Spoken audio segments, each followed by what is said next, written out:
জয়চণ্ডী পাহাড়ের নিচে রামনগর গ্রামে পুটু তার ঠাকুমার সাথে বাস করত। পুটু, তুমি কিন্তু একদম পড়াশোনা করছো না, তোমার মন কিন্তু খেলাধুলায় বেশি দেখছি কিন্তু। না ঠাকুমা, আমি পড়াশোনা করছি। না না, তা কিছুতেই নয়, তুমি ঠিক মতো পড়াশোনা করছো না, আমাকে তাহলে তোমার বকো না, খুব আমি বকাঝকা পড়াশোনা করব। করব। না, তুমি কিছুতেই পড়াশোনা ঠিক মতো করছো না, তোমাকে আমি বকবই। দাঁড়াও, তোমাকে আমি মজা দেখাচ্ছি। ঠাকুমা আমাকে আজ খুব বকেছে, না আমি আর পড়া করবই না, আমি বন্ধুদের সাথে খেলাধুলা করব, আমি চলেই যাব, এখানে থাকবোই না। কিন্তু আমি কোথায় চলে এলাম? এটা আমি কোথায় রাস্তা ফাস্তা কিছুই খুঁজে পাচ্ছি না, কি করি এখন, আমি কোথায় যাই? সন্ধে হয়ে এলো যে, ও বাবা, ভূত! আমি তোমায় খাবো। ও পটু, তোকে আমি এবার খাবো।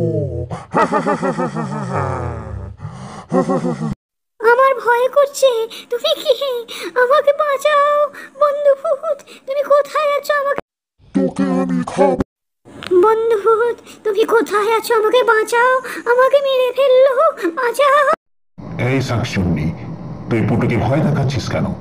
দূর হ এখান থেকে, চলে যা, চলে যা এখান থেকে। আমি পুটুকে খাবো, আমি পুটুকে খাবো। দূর হ বলছি, এখনো গেলি না? তবে দেখাচ্ছি মজা। আমাকে বাঁচাও বন্ধু ভূত, আমাকে বাঁচাও। চলো পুটু, তোমাকে বাড়ি পৌঁছে দিই। তুমি কিন্তু আর বদমাইশি করবে না কখনো, ঠিক মতো পড়াশোনা করবে, ঠিক আছে? ঠিক আছে, চলো বাড়িতে, ভালোভাবে থাকবে কিন্তু। হ্যাঁ বন্ধু ভূত, আমি খুব ভালো করে পড়াশোনা করব, ঠাকুমাকেও জ্বালাতন করব। ঠিক আছে, আমি তাহলে আসি।